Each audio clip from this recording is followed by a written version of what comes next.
असीं शहदादकोट के कोटीमूड़ी चौक ते मौजूद आहियूं जिते STP सिंध तरक्की पसंद स्टूडेंट फेडरेशन तरफां म्यूनसिपल लाइब्रेरी SOPs तहत खोलण जे लाइ अलामती बुख हड़ताल कई वई आहे। अचो त उन्हनि सां ॻाल्हि कयूं त उन्हनि जो वधीक छा चवणु आहे। असांजा के घणा मुतालबा कोन्हनि, असांजो सिर्फ़ु नंढड़ो मुतालबो ऐं जाइज़ मुतालबो आहे जेको म्यूनसिपल लाइब्रेरी खे SOPs तहत खोलियो वञे, पर बदकिस्मती सां हुननि असां सां को बि सहकार न आहे कयो, न ई असां सां को राब्तो कयो आहे। ऐं ॿियो इहो त असां जेकॾहिं शहदादकोट शहर या सॼे मुल्क जो माहौल ॾिसूं था त उन में का बि माण्हुनि में कोरोना जे लाइ एहतियाती तदाबीरूं न आहिनि, नथियूं ॾिसण वञनि। शहदादकोट जा जेके बि होटल ॾिसूं था पंहिंजी नज़रुनि जे अॻियां आहिनि त सवनि जी तादाद में भरियल आहिनि, जेके बि कारोबार आहिनि, शादी हाल आहिनि, पब्लिक पॉइंट्स आहिनि, उहे भरियल आहिनि। पर जेका कोरोना फैलिजे थी सिर्फ़ु ऐं सिर्फ़ु त लाइब्रेरी ऐं तालीमी इदारनि जे लाइ, त असां सम्झूं था पढ़ियल लिखियल शागिर्द आहियूं त कोरोना आहे, उन खां एहतियाती तदाबीरूं करणु लाज़मी आहिनि, एहतियात करणु लाज़मी आहे। पर इहो उन जो मक़सदु कोन्हे त सिर्फ़ु लाइब्रेरी में ऐं उन खां अलावा तालीम इदारनि में कोरोना ईंदी।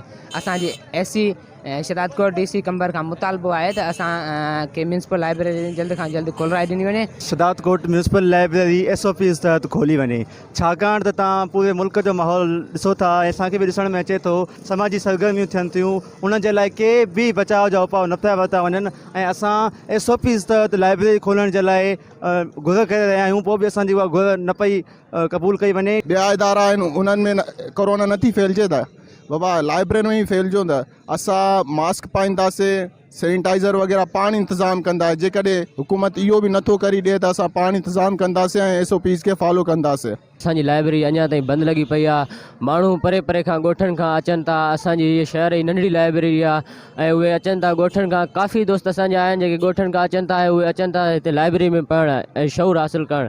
जेकॾहिं स्कूल न आहिनि खुलियल त ज़ाहिरी ॻाल्हि आहे माण्हू लाइब्रेरी में त वञे कम से कम उते त पंहिंजो शऊर वधाए, पंहिंजो इल्मु हासिलु करे उते वञी करे। पर असांजी अफ़सोस सां चवणो थो पए त लाइब्रेरियुनि खे बि बंदि कयो वियो आहे, स्कूलनि खे बि बंदि कयो वियो आहे। ॿियो ॾींहुं आहे न असां सां AC साहब न DC साहब राब्तो कयो आहे, पर थियणु ईअं खपे त ही जेके असांजो लाइब्रेरियूं आहिनि खोलणु इन्हनि खे खपे, पर असां वटि हिते ना एली आहे सिंध गवर्नमेंट जी।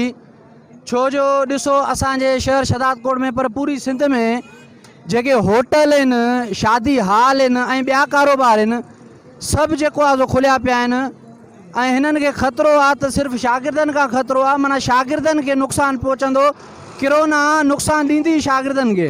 असांजो हिकिड़ो नंढड़ो मुतालबो आहे, कोई एॾी वॾी ॻाल्हि न आहे ऐं जाइज़ मुतालबो आहे।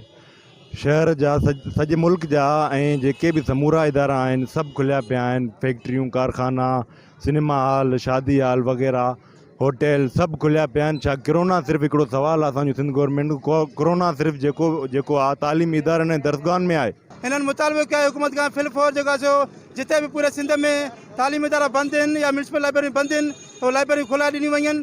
कैमरामैन M यूनिस सां गॾु इसाक बोज़दार, टाइम न्यूज़ शहदादकोट।